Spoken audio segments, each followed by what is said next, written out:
8 best Malayalam gripping investigative cop thrillers. Investigation, suspense, thrilling, crime ఇలాంటి genre అంటే నచ్చిన వాళ్ళే ఉండరు. కొందరికి పిచ్చి ఉంటది ఇలాంటి జానర్ మీద. ఏ మూవీ చూడాలి, ఏది బాగుంటది, ఏ మూవీ 100% సాటిస్ఫాక్షన్ ఇస్తుంది, ట్విస్ట్ అండ్ టర్న్స్ తో, ఇన్వెస్టిగేషన్ తో, టెన్షన్ స్క్రీన్ ప్లే తో, ఇవన్నీ ఏ మూవీ ఇస్తుంది, ఇది చూడాలా అది చూడాలా అని అంత ఎక్కడెక్కడో చూస్తూ వెతుకుతూ ఉంటారు. వాళ్ళకే ఈ video investigative Malayalam cop thrillers. తోపు ఉంటది ఒక్కొక్కటి, ట్విస్ట్ అండ్ టర్న్స్ తో, ఇంటెన్స్ స్క్రీన్ ప్లే తో నాన్ స్టాప్ హుక్ చేస్తుంది. ఇప్పుడు నేను చెప్పబోయే మూవీస్ మీద అసలు డౌటే పడకండి. జస్ట్ స్టార్ట్ చేయండి అంతే, ఇక ఆపరు. ఫుల్ ఎంగేజ్ చేస్తుంది అనమాట. ఇందులో కొన్ని తెలుగులో కూడా ఉన్నాయి, కొన్ని మలయాళం లాంగ్వేజ్ లో కూడా ఉన్నాయి. వీడియో ఎండ్ వరకు చూడండి. అంతకన్నా ముందు మన ఛానల్ రీసెంట్ గానే స్టార్ట్ చేశాం కాబట్టి ఇలాంటి మరిన్ని మూవీ సజెషన్స్ కోసం, రికమెండేషన్స్ కోసం మన ఛానల్ సబ్స్క్రైబ్ చేసుకుని పక్కనున్న బెల్ ఐకాన్ ఆల్ లో పెట్టుకోండి. అండ్ అలాగే ఇలాంటి మరిన్ని మూవీ అప్డేట్స్ కోసం మన ఇన్స్టాగ్రామ్ పేజ్ ని ఫాలో అవ్వండి. కింద డిస్క్రిప్షన్ లో లింక్ ఉంది. నంబర్ 8 అబ్రహీం ఇంటే శాంతి తీకల్. దీన్నే తెలుగులో డెరిక్ అబ్రహీం అనే టైటిల్ తో డబ్ చేశారు. ఈ మూవీ వచ్చేసి క్లైమాక్స్ కొంత ప్రెడిక్టబుల్ గానే ఉంది అనుకున్నా. దానికోసం జరిగే హోల్ కాన్సెప్ట్, ఇన్వెస్టిగేషన్ ఇదంతా ఫుల్ ఇంట్రెస్టింగ్ గా ఉంటది. మెయిన్ ప్లాట్ లైన్ ఏంటంటే, హానెస్ట్ పోలీస్ ఆఫీసర్ అయిన అబ్రహీం హీరో ఒక మర్డర్ కేసులో తన సొంత తమ్ముడిని అరెస్ట్ చేస్తాడు.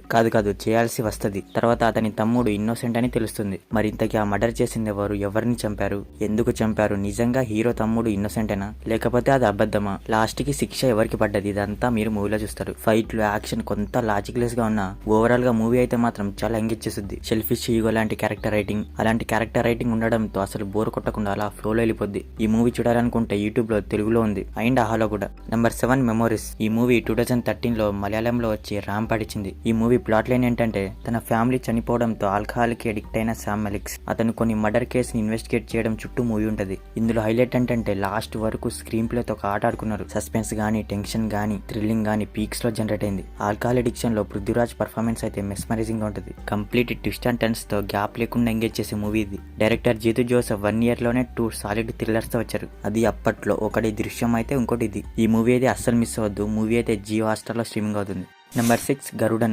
మలయాళం మూవీస్ చూడాలంటే కొంత పేషెన్స్ ఉండాలి, కానీ దీనికి అవసరం లేదు. బికాస్ స్టార్ట్ టు ఎండ్ వరకు ఎడ్జ్ ఆఫ్ ద సీట్ నా కూర్చోబెట్టే మూవీ ఇది. స్టోరీ రైటింగ్ గానీ, ఎగ్జిక్యూషన్ గానీ అన్ని సూపర్ ఉంటది. క్యారెక్టర్ రైటింగ్ అయితే మాత్రం ఫెంటాస్టిక్ అని చెప్పొచ్చు. మెయిన్ గా అయితే నిశాంత్ కుమార్ క్యారెక్టర్ రైటింగ్ అయితే మాత్రం సాలిడ్ గా ఉంటది. క్లైమాక్స్ వచ్చేసరికి ఇతని క్యారెక్టర్ ఏంటి ఇలా ఉందని షాక్ అవుతారు. నేను కూడా అలాగే షాక్ అయ్యా. ముందుగా ప్లాట్ లైన్ ఏంటంటే, తెరెసా అనే ఒక అమ్మాయిని బ్రూటల్ గా రేప్ చేసి పారేస్తారు. ఇది చేసింది నిశాంత్ అనే ఒక కామన్ మ్యాన్ అని ఐ విట్నెస్ ఉండడంతో అతన్ని అరెస్ట్ చేస్తారు. అసలు ఇంతకి నిజం ఏంటి, చేసింది ఎవరు, లాస్ట్ కి ఏం జరిగిందనేది తెలియాలంటే మీరు తప్పకుండా ఈ మూవీ చూడాల్సిందే. ఇది వచ్చేసి రోష్మన్ ఎఫెక్ట్ మూవీ లాంటిది కాదు, రోష్మన్ ఎఫెక్టే. రోష్మన్ ఎఫెక్ట్ రైటింగ్ టెక్నిక్ అయితే భలే యూజ్ చేసుకున్నారు ఇందులో. అంటే ఏంటంటే, ఎవరు నిజం, ఎవరు అబద్ధం, ఇతను చెప్పింది నిజమా లేదా అతను చెప్పింది నిజమా అనే రైటింగ్ టెక్నిక్ అది యూజ్ చేశారు ఇందులో. చాలా బాగా వర్కౌట్ అయింది. మనకు కూడా ఒక స్టేజ్ లో ఎవరు సైడ్ ఉండాలి అని అసలు అర్థం కాదు, ఇతను నిజమా లేదా అతను నిజమా అని. నేనైతే మూవీ చూస్తున్నంత సేపు నిశాంత్ వైపే ఉన్నా. ఎందుకంటే ఫస్ట్ నుంచి ఆ క్యారెక్టర్ ఇన్నోసెన్స్, బాడీ లాంగ్వేజ్ ఇదంతా నార్మల్ గా ఉండడంతో అందుకే అతని సైడే ఉన్నా. కానీ మూవీ వెళ్లే కొద్దీ నమ్మకం డౌన్ అవుతూ వచ్చింది. చేసింది ఎవరు అనే చివరి వరకు హోల్డ్ చేశారు. లాస్ట్ 20 minutes అయితే ట్విస్టులన్నీ రివీల్ అవుతూ ఉంటది. కొన్ని అయితే మాత్రం ఏంటి ఇంత ప్లానింగ్ ఉందా అనేలా ఉంటది. స్క్రీన్ ప్లేనే మెయిన్ ఎంగేజ్ చేసింది. హూడ్ యూనిట్ అనే పాయింట్ మీద చివరి వరకు క్యూరియాసిటీ హోల్డ్ చేశారు. కొంతసేపు కోడ్ సీన్స్ ఉంటాయి, అవైతే వానేలా ఉంటది. జేక్స్ బీజే మ్యూజిక్ కూడా మెయిన్ ప్లస్ ఈ మూవీకి. మూవీ అయితే అసలు మిస్ అవద్దు. ఈ గరుడన్ మూవీ అయితే ప్రైమ్ వీడియోలో స్ట్రీమింగ్ అవుతుంది.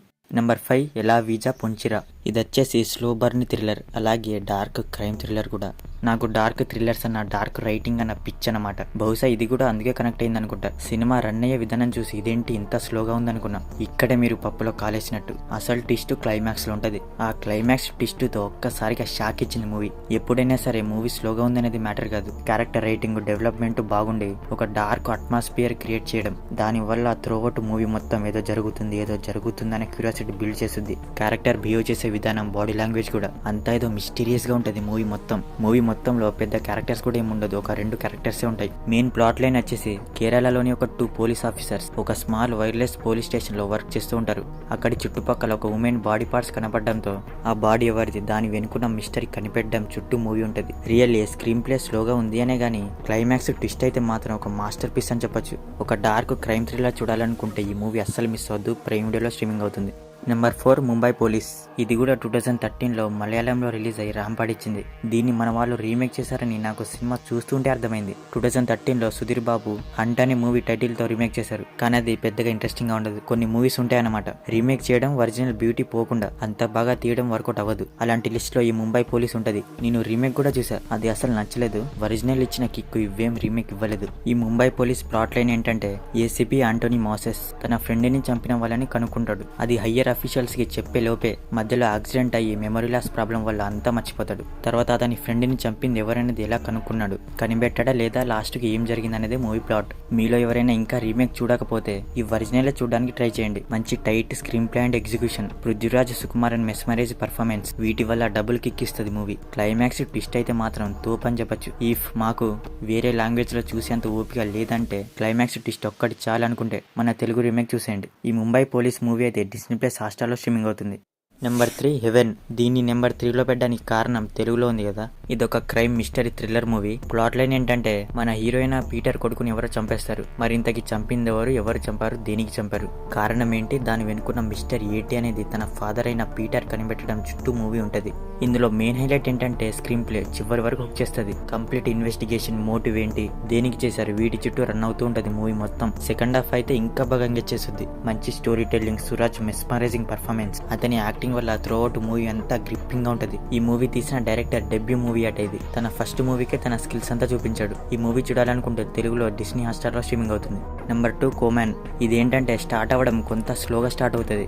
ఇక ఎప్పుడైతే క్యారెక్టర్ ఇంట్రడక్షన్, స్టోరీ బిల్డింగ్ ఇదంతా అయ్యాక ఇక వెళ్తుంటే ఊపు పొంచుకుంటది మూవీ. ఇక అక్కడి నుండి ఫుల్ ఎంగేజ్ చేస్తుంది అనమాట. ప్లాట్ లైన్ ఏంటంటే ఒక police officer Kerala and Tamil Nadu border దగ్గర అక్కడి కొండ గ్రామం దగ్గర ఒక పోలీస్ స్టేషన్ లో డ్యూటీ చేస్తూ ఉంటాడు. అక్కడి విలేజ్ లోని మనుషులు అక్కడి స్టేషన్ తో కనెక్ట్ అయి ఉంటారు. మరి ఆ కనెక్షన్ ఏంటి, అక్కడి ప్రజలు ఎలాంటి వాళ్ళు, మన హీరో అక్కడ డ్యూటీ చేస్తున్నప్పుడు ఏమేం ఫేస్ చేశాడు, ఇదంతా మీకు తెలియాలంటే మీరు ఈ మూవీ చూడాల్సిందే. ఇందులో మెయిన్ హైలైట్ ఏంటంటే screen play, character writing, conversations, వీటి వల్ల మూవీ ఎంగేజ్ చేస్తుంది కదా, మామూలుగా కాదు. అన్ని జనర్స్ మిక్స్ చేసి కొట్టారు. అందులోనూ సెకండ్ హాఫ్ అయితే మాత్రం ఇంకా తోపని చెప్పొచ్చు. కన్వర్జేషన్స్, ఇన్వెస్టిగేషన్, హూడ్ అన్నిట్ అనే థీమ్ మీద చివరి వరకు క్యూరియాసిటీ బిల్డ్ చేస్తూనే ఉంటది. మెయిన్ గా అయితే క్లైమాక్స్ అండ్ ఇంటర్వెల్ తర్వాత ఒక ట్విస్ట్ ఉంటది. ఈ రెండు ట్విస్టులు అయితే ఫుల్ సర్ప్రైజ్ చేసింది అసలు. క్లైమాక్స్ ట్విస్ట్ అయితే మాత్రం కంప్లీట్ అన్ప్రిడిక్టబుల్ అని చెప్పొచ్చు. ఒక్కసారిగా దిమ్మ తిరిగింది అసలు. ఇందులో ఇంకో పాయింట్ కూడా డీల్ చేశారు. అదేంటంటే ఆడవాళ్ళు అమ్మాయిల కన్నా ఆల్కహాల్ కన్నా ఇవి ఇచ్చే మైకం కన్నా దొంగతనం అనేది ఇంకా పెద్ద అడిక్షన్ అని చెప్పారు. అండ్ అది ఎగ్జాక్ట్ గా ఎగ్జిక్యూట్ చేశారు. క్రైమ్, డార్క్, మిస్టరీ, డ్రామా ఇవన్నీ ఎలిమెంట్స్ ఉంటాయి ఇందులో. ఇదంతా మిక్స్ చేసి director Jitu Joseph full engaging గా తీశారు మూవీని. ఈ మూవీ అయితే అసలు మిస్ అవ్వదు, ప్రైమ్ వీడియోలో స్ట్రీమింగ్ అవుతుంది. Number 1 golem. బహుశా ఇది అందరికీ తెలిసిందే, ఇప్పటికీ అందరూ చూసేసే ఉంటారు. లాస్ట్ ఇయరే వచ్చింది. ఇది ఒక mysterious murder mystery thriller movie. Start to end వరకు మంచి రిఫ్రెషింగ్ ప్లాట్ లైన్ తో మంచి పేసింగ్ తో ఉంటది అన్నమాట మూవీ. ఆ స్క్రీన్ ప్లే ఎంత గ్రిప్పింగ్ గా ఉంటదంటే ఫుల్ ఎంగేజ్ చేస్తుంది అనమాట. మ్యూజిక్ అయినా సినిమాటోగ్రఫీ అయినా, మెయిన్ గా అయితే సినిమాటోగ్రఫీ అయితే మాత్రం ఇంప్రెసివ్ గా ఉంటది. మంచి డార్క్ అండ్ గ్రిట్టి అట్మాస్ఫియర్ ఇది చాలా బాగా క్యాప్చర్ చేయడంతో థ్రిల్ ఫీల్ అవ్వడమే కాకుండా చాలా టెన్షన్ కూడా పెట్టింది మూవీ. ప్లాట్ లైన్ ఏంటంటే ఒక కంపెనీ మేనేజింగ్ డైరెక్టర్ మిస్టీరియస్ గా చనిపోతాడు ఒక లాక్డ్ బాత్రూమ్ ఆఫీస్ లో. ఈ కేసుని ఇన్వెస్టిగేట్ చేయడానికి వచ్చిన సందీప్ ఈ కేసుని ఎలా ఛేదించాడు, అసలు ఏం కనిపెట్టాడు, అతను ఎలా చనిపోయాడు అని మీకు తెలియాలంటే మీరు ఈ గోళం అయితే అస్సలు మిస్ అవద్దు. ఇందులో హైలైట్ ఏంటంటే writing and screen play. Thrilling movie అంటే ఒక రైటింగ్ ఉంటేనే సరిపోదు, స్క్రీన్ ప్లే కూడా చాలా ఇంపార్టెంట్. ఆ స్క్రీన్ ప్లే తోనే ఒక ఆట ఆడుకున్నారు ఈ మూవీలో. చివరి వరకు ఎంగేజ్ చేసేది, క్యూరియాసిటీ బిల్డ్ చేసేది ఏంటంటే అసలు అలా ఎలా ఏం జరిగింది, ఇదే చివరి వరకు ఎడ్జ్ ఆఫ్ ద సీట్ ను కూర్చోబెడుతుంది. ఇంకా సింపుల్ గా చెప్పాలంటే హూడ్ యూనిట్ అనే థీమ్ మీద ఆ ఒక్క పాయింట్ మీదే మూవీని ఎండ్ వరకు ఆడియన్స్ ని సస్పెన్స్ లో హోల్డ్ చేశారు. మీలో ఇంకా ఎవరైనా ఈ మూవీ చూడలేదనుకుంటే వెంటనే స్టార్ట్ చేయండి, ప్రైమ్ వీడియోలో తెలుగులో ఉంది. దట్స్ ఇట్ భయ్యా. మరి ఈ మూవీస్ చూసాక మీకేమనిపించింది అనేది మా కామెంట్ సెక్షన్ లో షేర్ చేసుకోవడం మాత్రం మర్చిపోకండి. ఇందులో మీ ఫేవరెట్ మూవీ ఏంటి అనేది చెప్పడం కూడా మర్చిపోకండి. మీకు కనుక మా ఈ వీడియో నచ్చితే దయచేసి మన ఛానల్ ని సబ్స్క్రైబ్ చేసుకోండి. Okay, will meet in next video. Thank you.